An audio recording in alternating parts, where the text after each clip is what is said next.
మీరు అన్నది కరెక్టే. రైట్, ఒక్క నిమిషం. ఏదైనా సరే అవును, శివశంకర్ గారు ఒక్క నిమిషం. శ్రీనివాసరావు గారు సేమ్ క్వశ్చన్. అంటే ఇప్పుడు సపోజ్ తెలంగాణలో కాంగ్రెస్ గవర్నమెంట్ వచ్చింది ఉదాహరణకి, కేంద్రం నుంచి సపోర్ట్ కావాలంటే మరి అక్కడికే వెళ్ళాలి కదా, కేంద్రం సహకారం తీసుకోవాలి కదా, ఇష్టం ఉన్నా లేకపోయినా. కర్ణాటక లేకపోతే కేరళ, ఉదాహరణ కేరళ కూడా తీసుకుందాం మనం. అక్కడ కమ్యూనిస్ట్ ప్రభుత్వం ఉన్నా సరే కేంద్రం నుంచి సహకారం కోసం వెళ్ళి కలుస్తూ ఉంటారు ప్రధానమంత్రి, తప్పే ఉంది. డిఎంకే సేమ్ టైం, ఎవరైనా సరే ఇది సమాఖ్య ప్రభుత్వం కాబట్టి.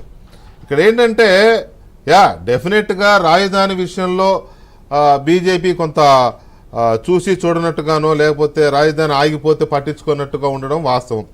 వాళ్ళు కోర్టులో వేసిన అఫిడవిట్లు కూడా కొంత గుడ్డిగానే వేశారనేది అప్పట్లో విమర్శలు వచ్చినాయి, ప్రజలు కూడా తిరస్కరించారు, ప్రజలు బాగా తిరగబడ్డారు కూడా. సో కానీ మళ్ళీ పునర్నిర్మాణం పదే మీరు 10 సార్లు వాడారు ఆ పదం. పునర్నిర్మాణం జరగాలి అని అంటే కేంద్రం నుంచి సపోర్ట్ కావాలి కదా, అది ఆ యాంగిల్లో ఏమన్నా ప్రజల్ని కన్విన్స్ చేసుకోగలరా?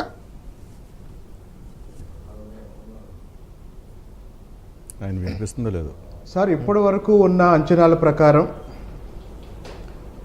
2024 లోక్సభ ఎన్నికల తర్వాత కూడా కేంద్రంలో బీజేపీ అధికారంలోకి వస్తే, ఇందాక మీరు చెప్పినట్టు తెలంగాణలో ఉన్న కాంగ్రెస్ పార్టీ కావచ్చు, లేదా కేరళలో ఉన్న కమ్యూనిస్టు ప్రభుత్వం కావచ్చు, లేదా తమిళనాడులో ఉన్న డిఎంకే ప్రభుత్వం కావచ్చు, ఎవరైనా సరే వాళ్ళ రాష్ట్ర అభివృద్ధి కోసం, వాళ్ళ రాష్ట్ర సమస్యల పరిష్కారం కోసం కేంద్రంతో సమన్వయం చేసుకొని కేంద్ర సహకారంతోనే నిధులు తెచ్చుకొని అభివృద్ధి కార్యక్రమాలు చేసుకోవాల్సిన అవసరం ఉంది.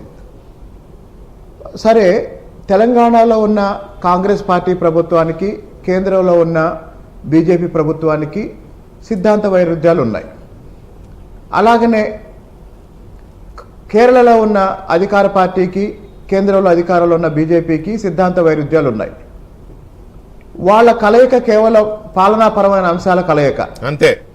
కానీ తెలుగుదేశం పార్టీ అలాగనే డిఎంకే బీజేపీ వీళ్ళు గత 20 సంవత్సరాల రాజకీయాల్లో కలిసి పనిచేసిన సందర్భాలు ఉన్నాయి.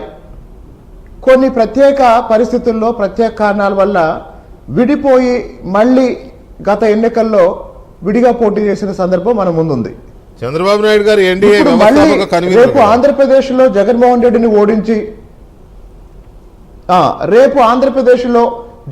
రెడ్డిని ఓడించి తెలుగుదేశం పార్టీ జనసేన అధికారంలోకి వచ్చిన తర్వాత ఇప్పుడు వరకు నేను 10 సార్లు చెప్పిన అమరావతి నిర్మాణం కానీ ఆంధ్రప్రదేశ్ పునర్నిర్మాణం కానీ జరగాలి అంటే కేంద్ర ప్రభుత్వం చిత్తశుద్ధితో రాష్ట్రానికి సహకరించాలి. కాబట్టి చంద్రబాబు నాయుడు గారు విశాల దృక్పథంతో ఆలోచించి రేపు ఎన్నికల తర్వాత తెలుగుదేశం ప్రభుత్వం ఏర్పడిన తర్వాత కూడా కేంద్రం యొక్క అవసరం ఏంటి, కేంద్రం యొక్క సహకారం ఏ మేరకు అవసరం, దీనికి సంబంధించిన రాజకీయ అంశాలు ఏంటి, ఇప్పుడు రాజకీయంగా ఎంత లాభం జరిగిద్ది ఎంత నష్టం జరిగిద్ది అనే అంశం కన్నా రాష్ట్రానికి ఎంత అవసరం అనే అంశమే చంద్రబాబు నాయుడు గారు ఆలోచిస్తున్నారని నేను అనుకుంటున్నానండి. కాబట్టి అది రాజధాని కావచ్చు, పోలవరం కావచ్చు, లేదా విభజన హామీలకు సంబంధించిన విషయాలు. అన్నిటికీ మించి ఇంకొక విషయం, దాదాపు 3 సంవత్సరాల క్రితం మన రాష్ట్రంలో స్థానిక ఎన్నికలు జరిగినప్పుడు నామినేషన్ కూడా వేయనివ్వలేదు. ప్రతిపక్ష పార్టీల అభ్యర్థుల్ని నామినేషన్ కూడా వేయనివ్వలేదు. అదే సమయంలో రాష్ట్ర ఎన్నికల కమిషనర్ని చట్ట వ్యతిరేకంగా, రాజ్యాంగ వ్యతిరేకంగా, తన పరిధిలో లేకపోయినా, తనకు అధికారం లేకపోయినా జగన్మోహన్ రెడ్డి తప్పించాడు.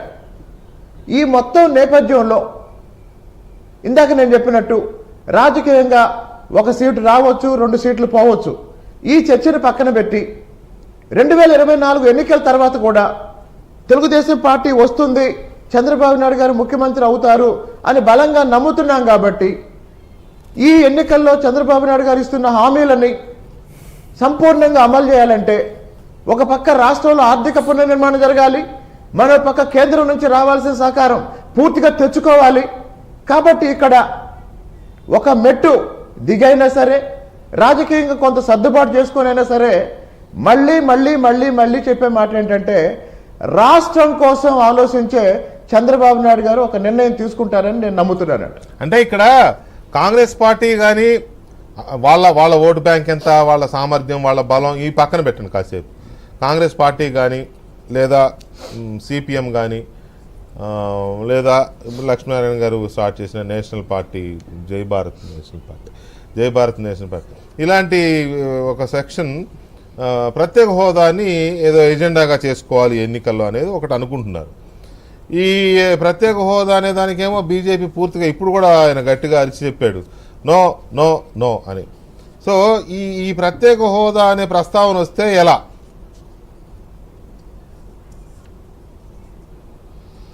సార్, ప్రత్యేక హోదాకు సంబంధించి ఆ బీజేపీ నాయకుడు ఎవరైతే చెప్పారో వాస్తవానికి బీజేపీ ధైర్యంగా ఒక నిర్ణయం తీసుకుంది, దాన్నే మళ్ళీ మళ్ళీ చెప్తుంది. అంతే గట్టిగా తెలుగుదేశం పార్టీ మరికొన్ని ఇతర రాజకీయ పార్టీలు ప్రత్యేక హోదా ఇస్తేనే ఆంధ్రప్రదేశ్ విభజన తర్వాత వేగంగా కోలుకుంటుంది అనేది మనం గట్టిగా చెప్తున్నాం. ఇప్పుడు తెలుగుదేశం పార్టీకి ప్రత్యేక హోదా డిమాండ్ చేసే హక్కు ఎంతుందో ఆ ప్రత్యేక హోదా విషయంలో తన అభిప్రాయం చెప్పుకునే హక్కు బీజేపీకి ఉంది. అక్కడే కదా విభేదించింది. కాబట్టి ప్రత్యేక హోదా విషయంలో బీజేపీ ఒక విధానాన్ని ప్రకటించింది. ముందు ప్రత్యేక ప్యాకేజ్ అన్నారు. సరే, ప్రత్యేక ప్యాకేజీలో పేరు మార్పు అయినా ప్రత్యేక హోదాతో వచ్చే ప్రయోజనాలు అంతకన్నా ఎక్కువ ప్రయోజనాలు వస్తాయి అని ఆ రోజు అరుణ్ జైట్లీ గారు కన్విన్స్ చేయటం వల్ల చంద్రబాబు నాయుడు గారికి ఉన్న పాలన అనుభవంతో సరే పేరు ఏదైనా ప్రయోజనాలు కావాలన్న ఉద్దేశంతో అంగీకరించారు. ఆ తర్వాత దాని విషయంలో కూడా నిరాశపరిచారు.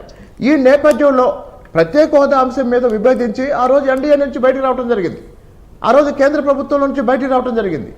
కాబట్టి ప్రత్యేక హోదాకు సంబంధించి తన జీవితంలోనే రాజకీయంగా ఒక పెద్ద నిర్ణయం తీసుకున్నారు చంద్రబాబు నాయుడు గారు. మరి అలాంటి ప్రత్యేక హోదా విషయంలో ఈరోజు తప్పనిసరిగా బీజేపీ పెద్దలతో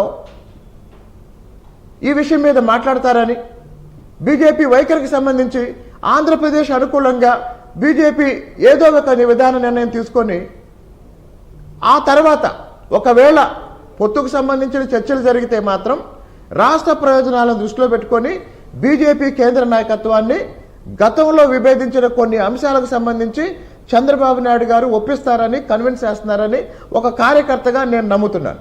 రైట్. ఇప్పుడు ఈ పొత్తులన్నీ కూడా రాజకీయ ప్రయోజనాల కోసం కొన్ని జరుగుతూ ఉంటాయి, రాష్ట్ర ప్రయోజనాలు ప్రజా ప్రయోజనాలు దృష్టిలో పెట్టుకుని కొన్ని జరుగుతూ ఉంటాయి.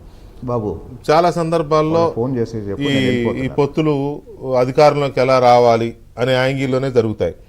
బీజేపీ మీద వ్యతిరేకత ఉంది, బీజేపీ వల్ల నష్టం జరుగుతుందని చాలామంది సూచనలు సలహాలు ఇస్తున్నా కూడా ఈ పొత్తుకి అటు పవన్ కళ్యాణ్ కావచ్చు, ఇటు చంద్రబాబు నాయుడు గారు కావచ్చు, లేకపోతే ఇటు వీళ్ళు కావచ్చు పొత్తుకు మొగ్గు చూపుతున్నారు అని అంటే రాష్ట్ర ప్రయోజనాల కోసం చూస్తున్నారా, లేకపోతే వేరే ప్రయోజనాలు ఏమన్నా ఎక్స్పెక్ట్ చేస్తున్నారా?